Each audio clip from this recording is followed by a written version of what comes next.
Pour prendre soin de ton corps pour autre chose que son apparence, joins-toi au mouvement Imparfait, libre et en santé.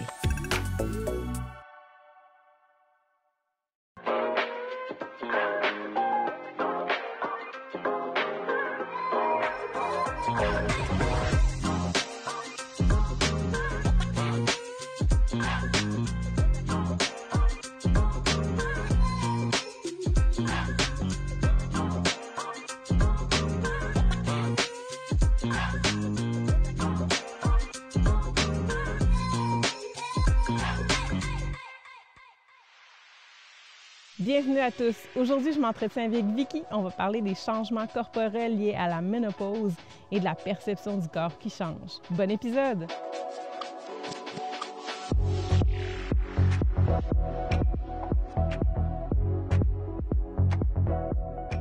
C'est avec sincérité que mon amie Vicky a accepté de se livrer sur les transformations inattendues de son corps et sur les défis émotionnels qui s'y rattachent. Vicky, la ménopause t'a pris par surprise il y a environ 10 ans.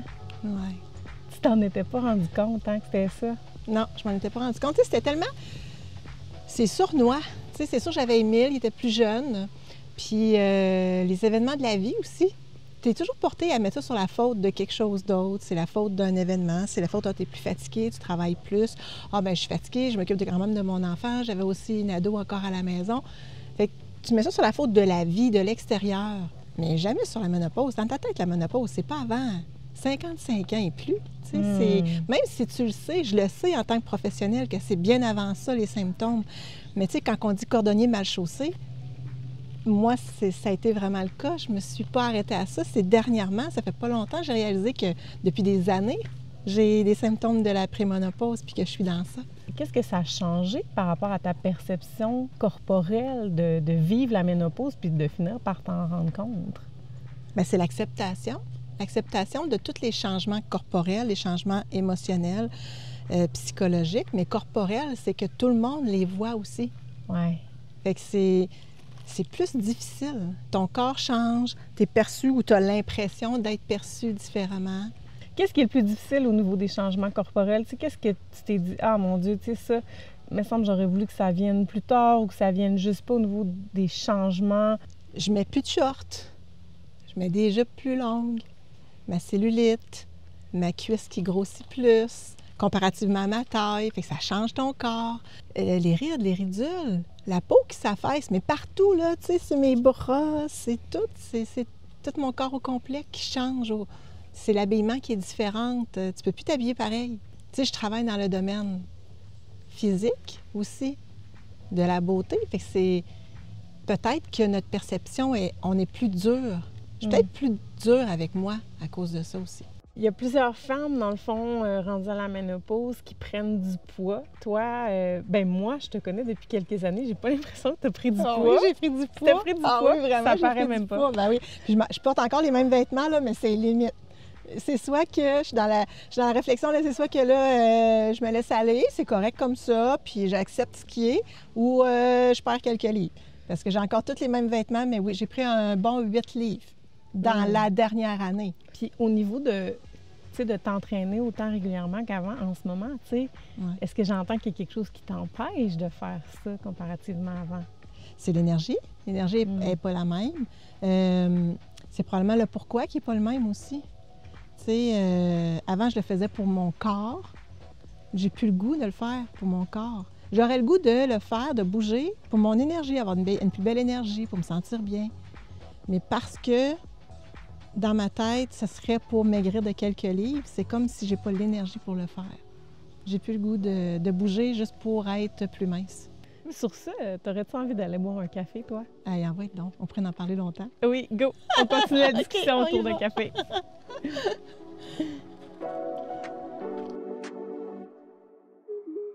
Chez la femme, le vieillissement, mais surtout la période de la ménopause, entraîne énormément de changements et à tous les niveaux. Au niveau physique, au niveau mental, au niveau social. Parlons ménopause. Qu'est-ce qui se passe au niveau du corps durant la ménopause? C'est qu'on a des récepteurs à l'estrogène à peu près partout dans le corps. Avec la baisse d'estrogène, ces récepteurs-là ne fonctionnent plus de la même façon. Donc, au niveau du visage, on voit une différence au niveau de la texture de la peau.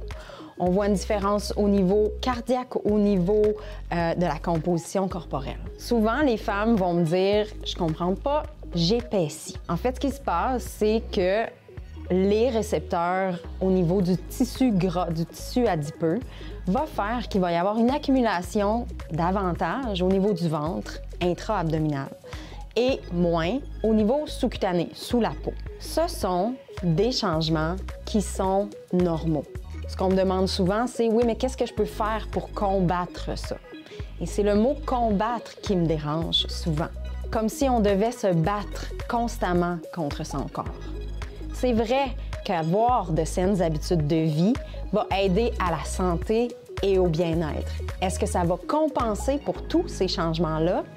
Il y a des chances que non, parce que ce sont des changements, je le répète, qui sont normaux.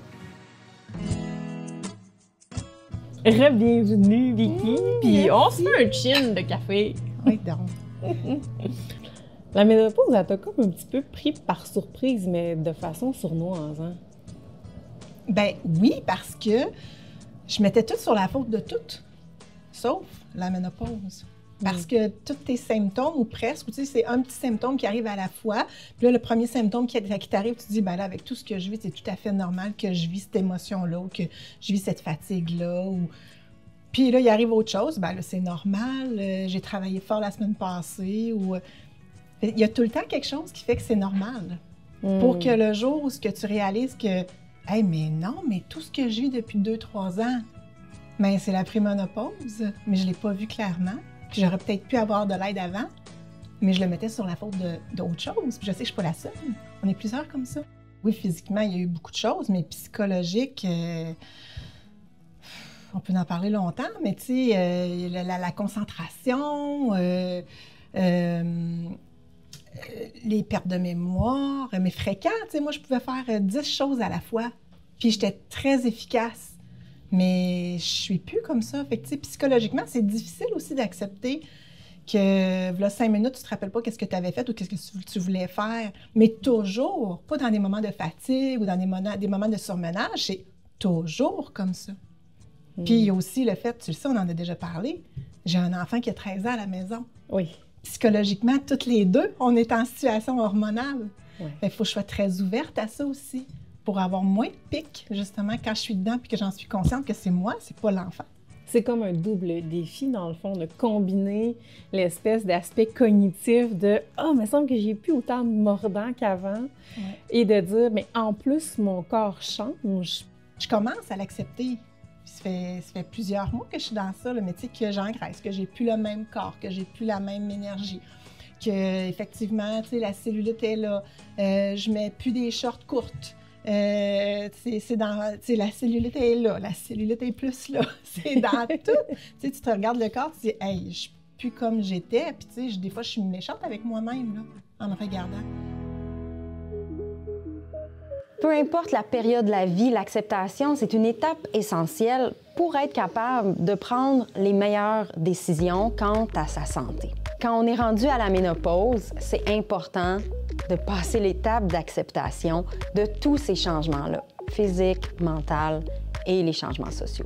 Généralement, quand on est méchant envers soi, quand on a des pensées négatives envers soi, c'est qu'on a intégré l'idée qu'on est responsable de ces changements-là, qu'on est responsable des changements ou qu'on ne fait pas ce qu'il faut pour empêcher ces changements-là. Quand on passe par l'acceptation, que ces changements-là sont normaux, et on diminue ces pensées négatives envers soi et on peut avoir un espace mental pour prendre de meilleures décisions quant à notre santé, quant à notre bien-être. L'acceptation, c'est une étape qui est difficile à passer, surtout dans l'environnement d'aujourd'hui. Il y a énormément dans notre société de fameuses solutions pour combattre les changements. Donc, ce que ça nous dit, c'est qu'on devrait les combattre et si on ne le fait pas, c'est que c'est notre faute ou on fait quelque chose de pas correct. Alors, je le réitère, le vieillissement, la ménopause sont des étapes naturelles et on ne peut pas tout combattre.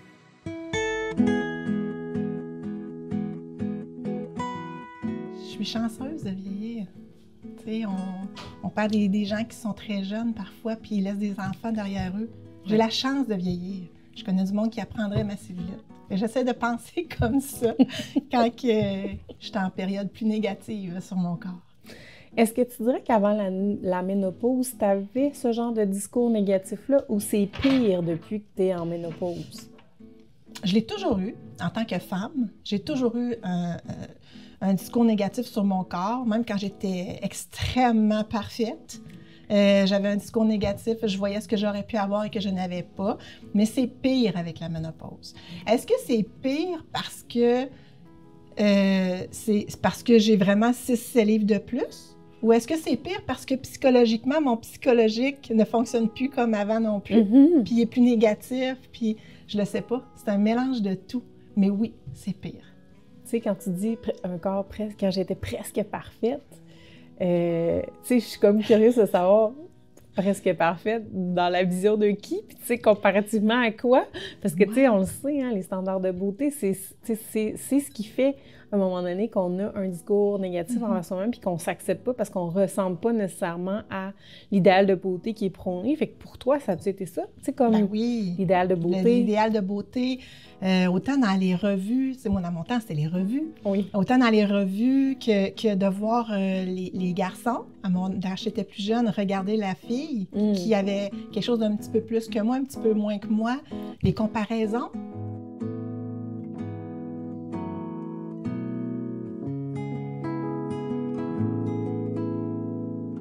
Tu sais, j'ai réfléchi à ça quand une amie m'a dit dernièrement, tu sais, si la ménopause, c'était une opportunité pour toi de te repositionner dans la vie.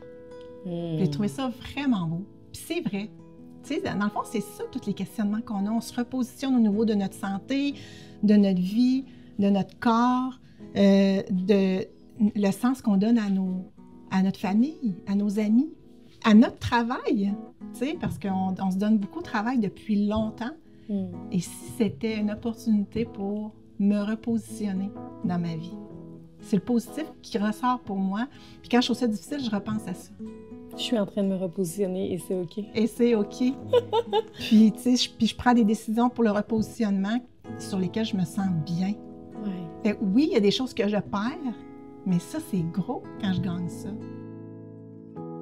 Si tu avais un message à dire aux femmes qui vivent ce que tu vis en ce moment, un message, tu sais, d'encouragement, ce serait quoi?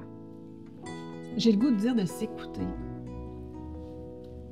Parce que quand ça commence à être rough, quand tu commences à voir que ça ne fonctionne pas, assis-toi, puis tu sais, écoute ce qui se passe avec ton corps. Prends le temps. On court, on met tout sur la faute de tout sur soi. Prends le temps de voir ce qui se passe à l'intérieur. Parce que je pense que si on est capable de s'y arrêter quand c'est le temps, quand c'est le bon moment que ça commence les symptômes, on va mieux les comprendre, mieux les accepter, mieux les vivre aussi. Puis on va peut-être passer, si on gagne 2-3 ans, dans la compréhension, mais l'acceptation va être plus rapide aussi.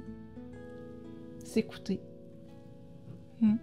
Merci tellement pour ce bon conseil. Puis merci de nous avoir raconté ton histoire avec authenticité, autant dans ce qui est bien que dans ce qui est plus difficile. Ouais. Parce que je pense qu'il y a beaucoup de femmes qui ont besoin d'entendre ce que tu nous dis aujourd'hui.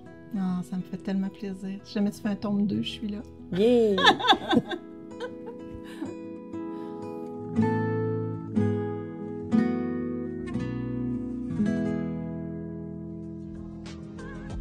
Encore une fois, je me rends compte de l'influence de la société sur l'image qu'on a de nous-mêmes. Si je me réfère à la discussion que je viens d'avoir avec Vicky, j'ai envie de vous dire une chose qu'elle a dit que j'ai trouvé vraiment cool, c'est « Et si la ménopause, c'était une opportunité de se repositionner dans la vie? » À bientôt!